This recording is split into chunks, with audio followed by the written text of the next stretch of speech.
আসসালামু আলাইকুম এভরিওয়ান। কি অবস্থা, সবার কেমন আছেন? অনেকদিন পর আমি এবার আসছি আপনাদের মাঝে আমার একটা নতুন ভিডিও নিয়ে। আর আজকের ভিডিওতে আমি আপনাদের সাথে আলোচনা করব NHZT W6060 প্লেয়ারটা নিয়ে।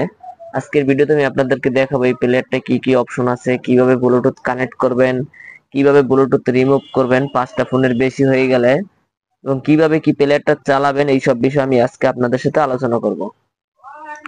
আপনার প্লেয়ারটা যখনই অন করবেন এইরকম একটা অপশন আসবে, যাদের প্লেয়ারে এইচডি কার্ড আছে তাদেরকে এইরকম অপশন আসবে। তারপর আপনার প্লেয়ারে কি কি অপশন আছে এগুলো দেখতে হলে আপনাকে অডিও বাটনে ক্লিক করতে হবে। অডিও বাটনে ক্লিক করার পর আপনাকে কর্নার বাটনে ক্লিক করতে হবে। প্লেয়ারটা অপশন আছে এম, এফএম, টিভি, ব্লুটুথ। আপনার যেটুকু দরকার ধরতে গেলে আপনার অল অপশনই আছে প্লেয়ারটা, আপনার যা যা দরকার অল অপশন আছে প্লেয়ারটায়।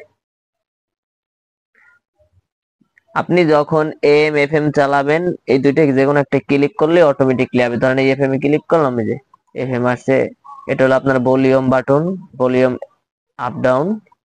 এটা হলো আপনার মেনু বাটন, মেনু সিটিআরএল, বা যেটাকে দিয়ে প্লেয়ারটা ফোল্ডিং করবো ওই বাটন। আবার এই বাটন দিয়ে আপনি প্লেয়ার ফোল্ডিং করতে পারবেন।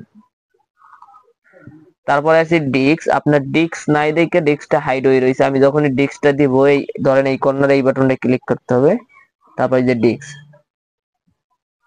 এইটা হলো আপনার ডিস্কের অপশন। আমি যখন ডিস্কটা দিব আবার ক্লোজ করে দেব, তারপরে ওই ওই জায়গা আপনার ডিস্কটা শো করবে।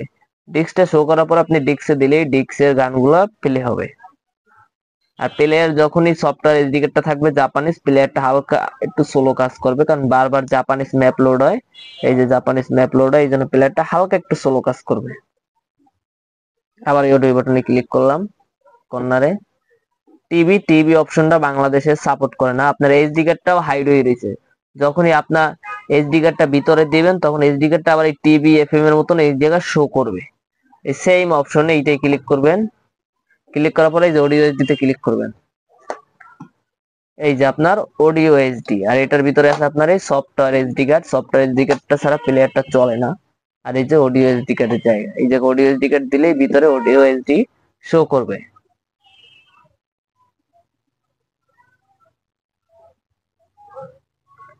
এরপরে আমি আসি আপনাদের ব্লুটুথের ক্ষেত্রে। আপনারা যখন ব্লুটুথ কানেক্ট করবেন, ব্লুটুথ কানেক্ট করতে গেলে আপনাকে অবশ্যই মেনু বাটনে ক্লিক করতে হবে। এই যে মেনু বাটনে ক্লিক করতে হবে, তারপর এই সেটিং এ ক্লিক করতে হবে। সেটিং এ ক্লিক করার পরে 2 নম্বর অপশনে যে ব্লুটুথ লেখায় ক্লিক করতে হবে, তারপর এটা ক্লিক করতে হবে। আইফোন দেখতে পাচ্ছেন একটা ফোন কানেক্ট আছে এই প্লেয়ারটায়। যখন আপনি আর একটা ফোন কানেক্ট করবেন এই প্রথম বাটনে ক্লিক করবেন। এবার আপনার যে কোনো ফোন থেকে আপনি যখন সার্চ করবেন কার মাল্টিমিডিয়া লেখা আসবে, কার মাল্টিমিডিয়া পিন নাম্বার দেখতে পাচ্ছেন 4টা 0। এইটা আপনি যখনই দিবেন যে কোনো ফোন থেকে সার্চ করলে এই লেখাটা আসবে। আবার ধরেন আপনার যখন 5টা ফোন কানেক্ট হয়ে যাবে, এই জায়গায় দেখবেন 5টা ফোনের কানেক্ট হয়েছে, 5টা ফোনের নাম আছে। তখন আপনি আরেকটা ফোন রিমুভ করবেন কেমনে? এই 2 নাম্বার বাটনে ক্লিক করতে হবে।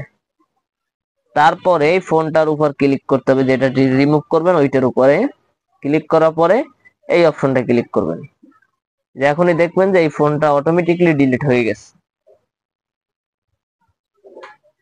এই যে দেখেন ডিলিট হয়ে গেছে, কিন্তু একটা ফোনও কানেক্ট নেই, এই জায়গায় একটা ফোনও কানেক্ট নেই, পুরো জায়গাটা কিন্তু ব্লাইং আছে।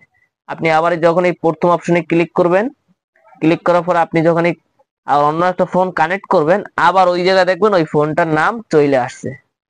তারপর আপনি আবার যখন অডিও বাটনে ক্লিক করবেন এই জায়গা দিয়ে আপনার ব্লুটুথে এই জায়গা ওই ফোনটার নাম থাকবে, এবং যে গানটা প্লে করবেন ওই গানটার অপশন এই জায়গা থাকবে।